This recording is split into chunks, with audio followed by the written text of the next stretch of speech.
E o seu programa em Foco está no ar, de volta para você em seu segundo bloco na tela da Rede Premium TV. Você que nos acompanha também pela nossa plataforma digital, através das ondas da internet, seja pelo seu celular, pelo seu tablet, pelo seu computador, aonde quer que você esteja, aqui você é sempre bem-vindo para aprender e sempre levar um novo conhecimento. Programa em Foco sempre procurando novos temas para trazer o melhor para você e para a sua família.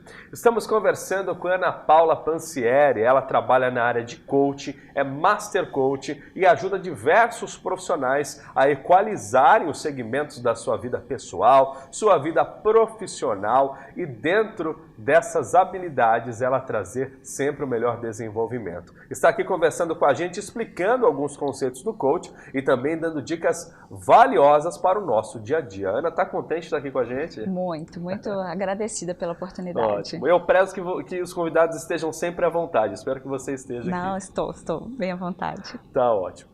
Olha, um conceito muito falado hoje em dia dentro do coaching, que eu já vi diversas entrevistas, inclusive, né, reportagens, é a questão da neuroplasticidade. Eu vi alguma coisa assim por cima, talvez o telespectador também já tenha ouvido falar, mas a gente fica meio na dúvida. O que é exatamente? É uma matéria específica ou é um conjunto de coisas? A neuroplasticidade ele é um conceito. Então, é a capacidade que o nosso cérebro tem de criar pontes, novas conexões, sinapses nervosas para enfrentar um determinado problema ou um determinado desafio.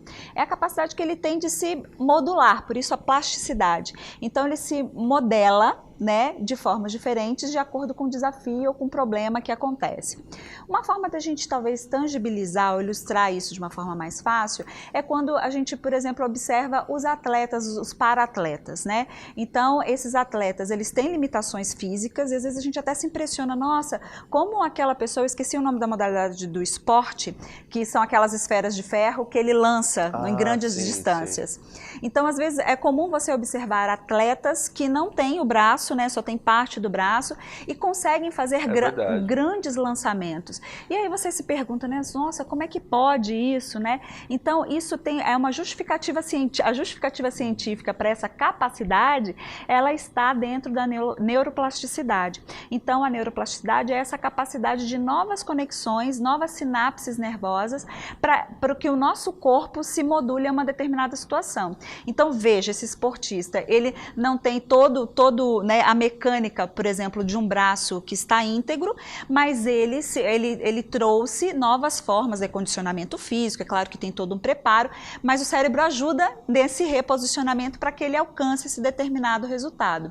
E essa neuroplasticidade, ela não só justifica novos comportamentos na questão física, né, mas também comportamentos emocionais, né, a forma como a gente cria novos hábitos está muito justificado dentro dessa parte da neuroplasticidade. Então, como criar novos hábitos? Por que é tão difícil, né, a gente romper determinados hábitos que muitas vezes são nocivos, né, ou como eu dentro de uma rotina extremamente exaustiva consigo arranjar tempo para ainda estudar inglês, né, como eu consigo encaixar na minha rotina aquela questão do meu hábito de atividade física. Puxa, Ana, meu dia é tão atribulado, eu chego tão cedo, não tenho hora para sair da empresa, né? Em que momento eu vou encaixar isso?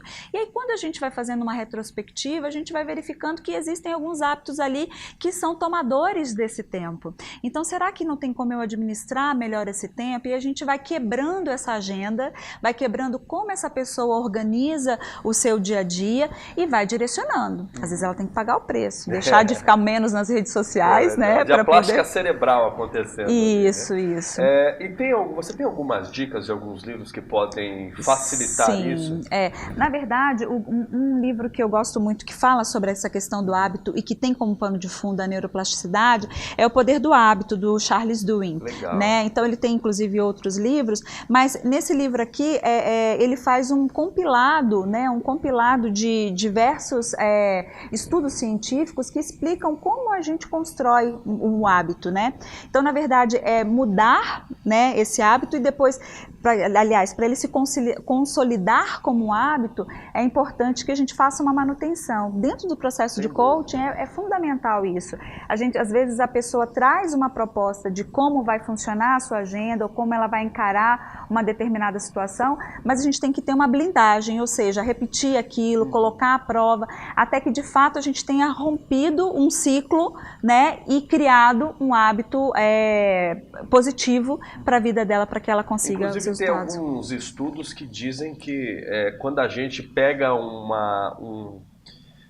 uma determinada atividade, desenvolve ela por 21 dias consecutivos, ou seja, por 3 semanas seguidas, aquilo automaticamente torna-se um hábito, seja ele bom ou ruim, às vezes a gente faz sem perceber. É verdade? Tem essa questão de tempo mesmo? Tem essa questão de tempo, é como se a gente estivesse adestrando de fato o cérebro, né? Então é importante um time, por isso a gente faz esse acompanhamento, para que de fato aquilo tenha sido incorporado como um hábito positivo. Você falou de hábitos nocivos, né?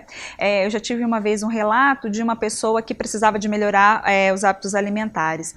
E aí, quando ela começou a observar a rotina dela. Ela chegava em casa, deixava a mochila no sofá e ia esquentar uma pizza, né? Uma comida pronta. E sempre eram comidas muito pesadas. E aí, na reflexão de como ele podia quebrar este ciclo desse hábito, ele passou a não deixar mais a mochila no sofá. Ele passou a ir direto até o quarto, deixar a mochila no quarto, e aí ele tirava a roupa, ele criou um outro hábito, mecanismo, exatamente, para romper aquilo de que mochila no sofá, pizza. Que interessante, né? Então, existem algumas estratégias, né, que podem ser feitas. Mas aí vai muito da pessoa, porque às vezes aquilo que é verdade para você não funciona para a pessoa A, para o João, para a Maria, né? E vai também da vontade de querer fazer essa mudança, né? Você dando esse exemplo, eu me identifiquei. Né? Todos nós, né? Toda a gente sempre tem alguma coisinha ali para melhorar. Acho que um grande passo, né, é fato. Um grande passo para que a gente possa mudar hábitos, né, que são nocivos, é trazer consciência. E isso, o processo de coach, a gente traz muito, que é essa autodescoberta, é fazer um scanner de como eu funciono, o que eu sinto, né, o que me afeta, o que não me afeta. E com isso, né, nesse autoconhecimento, a gente consegue trazer recursos, porque nós temos as respostas dentro da gente. Mas como fica tudo tão bagunçado no nosso dia a dia, a gente não para entender isso. Eu falo que o processo de coach eu comparo muito com um quebra-cabeça de 1000 peças, né? Eu não sei se vocês já tiveram a oportunidade de experimentar montar um quebra-cabeça de 1000 peças, você também, né? Qual é a estratégia para a gente montar um quebra-cabeça de 1000 peças, independente do tempo que leve? Você tem que jogar todas as peças num espaço onde que você possa visualizar todas as peças e ter a capa, ou seja, o desenho ali do quebra-cabeça. Quando a gente faz uma analogia para o processo de coaching, essas pecinhas do quebra-cabeça é a gente poder extrair tudo que está aqui, né, na cabeça, no coração, às vezes no estômago, né? Então, são sentimentos, tudo aquilo a gente coloca nessa mesa, a gente não pode esconder nenhuma pecinha, por isso a pessoa precisa de estar entregue, porque se ficar uma pecinha dentro da caixa do quebra-cabeça, a gente não consegue. Não completa.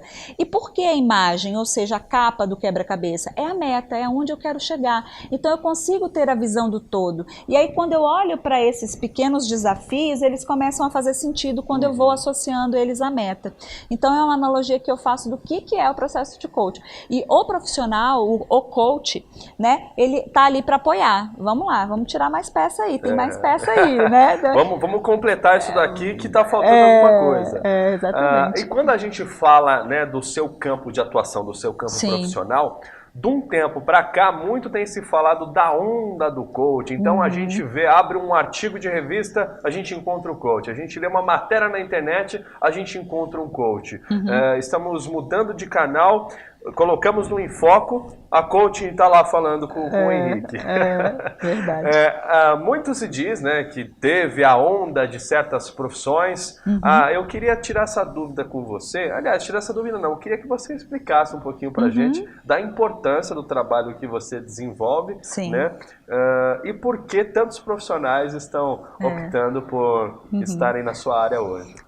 Eu não adoto uma postura romântica em relação a essa avaliação. Então, é um conjunto de fatores. O primeiro deles é que o coach, de fato, traz resultado. Então, é muito comum nos Estados Unidos, na Inglaterra, as empresas já utilizam isso, né? Já é muito fluido e, de fato, as pessoas têm resultados com isso, tanto de uma forma coletiva, né, que a gente tem uma metodologia para trabalhar com o coletivo, quanto individual, para trazer performance. Então, é aquela coisa, opa, deu certo, esse negócio aí funciona mesmo. Então, ele é um método que ele traz resultados num curto intervalo de tempo. Essa questão de trazer resultado em curto intervalo de tempo, ele conversa com o ambiente contemporâneo em que nós estamos, né? Que é o quê? Tudo, resultados, você tem que dar entrega, independente do que esteja acontecendo, num intervalo extremamente curto. Né? Então, ele conversa muito com essa atualidade que nós estamos, né, transpirando, seja no mundo corporativo, seja no nosso dia a dia, né? A gente é muito influenciado por um boom de informações, então está todo mundo buscando ser feliz 100%, né? Todo mundo belo, perfeito, sucesso, e aí seria uma pauta para um outro tema, o que é sucesso e o que não é. Mas, enfim, existe essa busca, essa inquietude, resultados rápidos em curto intervalo de tempo. Então, ele conversa com esse ambiente contemporâneo. Então, ele foi ganhando visibilidade, muitas pessoas e empresas foram tendo resultado. Então, ele começou a ganhar respeito. E qual é o outro movimento aqui, né, num contexto mais nacional? Além disso, muitas escolas começaram a formar, né, oferecer esse curso de formação em coaching. Nós estamos, né, passando ainda por um momento de crise que muitas pessoas perderam os seus trabalhos, estão buscando uma recolocação profissional e conseguem ver nisso uma forma de uma nova profissão para poder atuar. Ótimo, eu acho que é uma oportunidade para todos. Então, tem uma questão de ser uma metodologia que traz resultados e é uma oportunidade de um novo trabalho, né? Porque a formação em coaching, ele não tem como pré-requisito, olha, você tem que ter uma faculdade de psicologia, ou você tem que ter uma faculdade de administração, né? Ele exige, ele não tem pré-requisitos que estreite muito esse filtro, então ele populariza. Eu acho que a bagagem da sua vivência ajuda muito no desenvolvimento desse trabalho. Ele em partes, né? A grande habilidade do processo do profissional coaching, ele tem que ser com essa atuação e a busca contínua de aperfeiçoamento, né? Eu acho que é como qualquer profissão, existem bons engenheiros e engenheiros que não são assim tão bons. É a mesma coisa com essa onda do coaching, a gente tem profissionais que são profissionais sérios, que não vão misturar as metodologias, né, que vão estabelecer uma relação de seriedade com o seu cliente, e existem outros que às vezes não estão tão preparados. Por isso, até a própria comunidade de coaches vem se organizando. Hoje existe a Abra Coaches, né, que são de profissionais que estão buscando essa qualificação. Eu acho que a tendência é isso amadurecer de tal forma que a gente tenha selos, né, de opa, esse profissional ótimo, tem um mínimo de horas, é um profissional sério, tem depoimentos, né, de pessoas que já passaram por eles. Então, tem uma questão de ser uma metodologia que traz resultado, mas tem essa oportunidade que o mercado, né, com a crise, com um fomento de muitas escolas, está oferecendo como uma nova opção de profissão. Muito bem. E dentro da sua profissão, qual que é a aceitação hoje? Por exemplo, o profissional esforçado, muitas vezes para chegar onde ele quer, ele sente a necessidade de se capacitar e fazer um curso ou uma consultoria voltada com a sua ajuda. Né? Mas como é que um empresário sente isso hoje? Ele sente isso como uma necessidade para o seu colaborador ou ele está ali preocupado se vai ter uma ratoeira no bolso? Boa pergunta. É interessante como esse processo, né, comportamental, ele vem ganhando muita força, porque existem N pesquisas que já estão mostrando isso, que quando uma empresa contrata um profissional, é quase 100% pelas suas competências técnicas, pelo currículo, quais foram os trabalhos que já realizou, etc. No processo de demissão, quando a gente entrevista ou quando a gente vai investigar isso, a justificativa para um desligamento, uma demissão, ela está associada a quesitos comportamentais. Uma pessoa que não sabe trabalhar em equipe, é uma pessoa que é difícil de lidar, que não escuta o outro.